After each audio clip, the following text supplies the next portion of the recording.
सभी को अन्नकूट गोवर्धन पूजा की बहुत बहुत शुभकामनाएं। क्या आपको पता है कि गोवर्धन पूजा क्यों मनाते हैं? तो हम आपको बताते हैं। एक बार नंद बाबा और सभी गोकुलवासी इंद्र की पूजा करने की तैयारी कर रहे थे, तो नन्हे से कृष्ण ने पूछा कि बाबा ये सब किस लिए, यज्ञ होम अनुष्ठान किस लिए? तो उन्होंने कहा कि जो इंद्र देवता हैं वो वर्षा के देवता हैं, तो उनकी पूजा करेंगे। वो जब अन्न उत्पन्न होगा, उनकी वो जो वर्षा करेंगे, अन्न उत्पन्न होगा, तो उन्हीं की वजह से हमारा जीविकोपार्जन चलता है।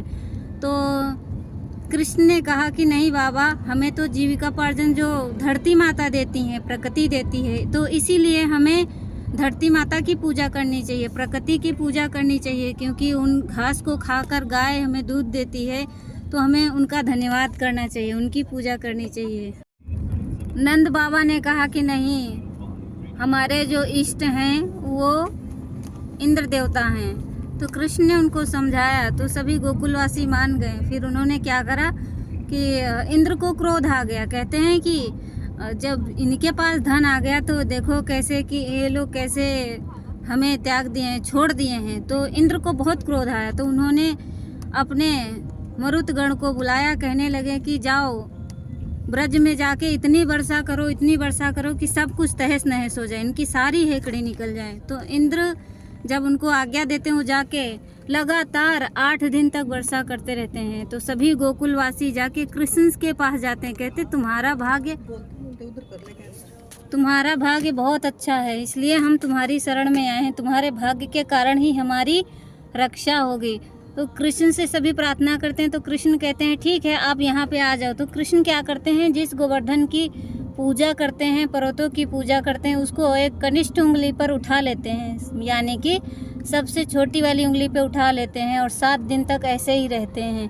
तो सभी गोकुलवासी वहाँ पे संरक्षण प्रदान करते हैं। तो भगवान कहते हैं कि सर्वधर्मान परित्यज्य मामेव एकम शरणम व्रजा अहम तुम सर्व पापभ्यो मोक्षयिष्यामि मा शुचा, कि तुम सभी धर्मों का परित्याग करके मेरी शरण में आओ, मैं तुम्हें सुरक्षा प्रदान करूंगा।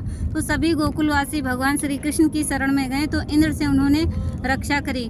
बाद में इंद्र को पता चला कि ये तो साक्षात भगवान हैं, क्योंकि भगवान कहते हैं कृष्णस्तु भगवान, स्वयं भगवान कौन है, श्री कृष्ण है, इसलिए हमें श्री कृष्ण की शरण में जाना चाहिए। तो हमें भगवान से प्रार्थना करनी चाहिए कि जिस प्रकार गोकुलवासियों को आपने इंद्र के प्रकोप से बचाया, उसी प्रकार हमारी अनिच्छित इच्छाएं हैं उनसे हमें हमारी रक्षा करें, हमारे पर जो भी विपत्ति आती हैं उनसे हमारी रक्षा करें। तो भगवान रक्षा जरूर करते हैं, क्योंकि भगवान कहते हैं कि मैं तो साधु संतों को वचन दिया था कि मैं उनकी रक्षा करूंगा। तो भगवान फिर कहते हैं श्रीमद् भगवद गीता के 4 अध्याय में कि यदा यदा हि धर्मस्य ग्लानिर्भवति भारत अभ्युत्थानाम धर्मस्य तदात्मानं सृजाम्यहम् परित्राणाय साधूनां विनाशाय च दुष्कृतां धर्म संस्थापनार्थाय संभवामि युगे युगे।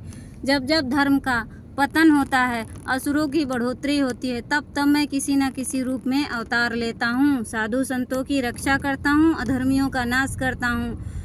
कि भगवान कहते हैं अहम भक्तों पराधीना, जो मेरे अधीन है मैं उसके अधीन हूँ, मेरे भक्त का कोई भी कुछ नहीं कर सकता। यहाँ तक कि यमराज भी भगवान से भयभीत रहते हैं। वो कहते हैं कि जो भगवान के भक्त हैं, श्री कृष्ण के भक्त हैं, विष्णु के भक्त हैं, उनसे दूर रहना, मैं कोई गारंटी नहीं लेता। जैसे कि अजामिल ने अपने पुत्र का नाम रखा था नारायण।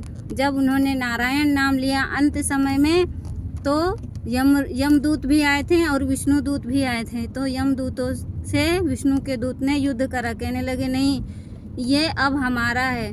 तो अजामिल को अपनी गलती का एहसास हुआ था, क्योंकि उन्हें अपना ब्रह्मणत्व खत्म कर लिया था। इसलिए हमें भगवान की शरण में जाना चाहिए।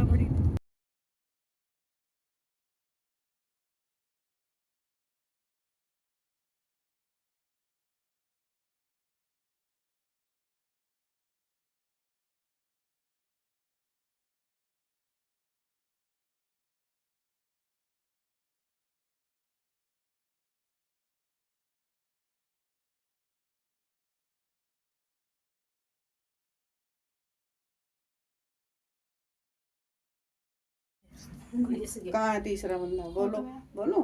जीत क्रिएशन की तरफ से आप सबको हैप्पी दिवाली। जीत क्रिएशन की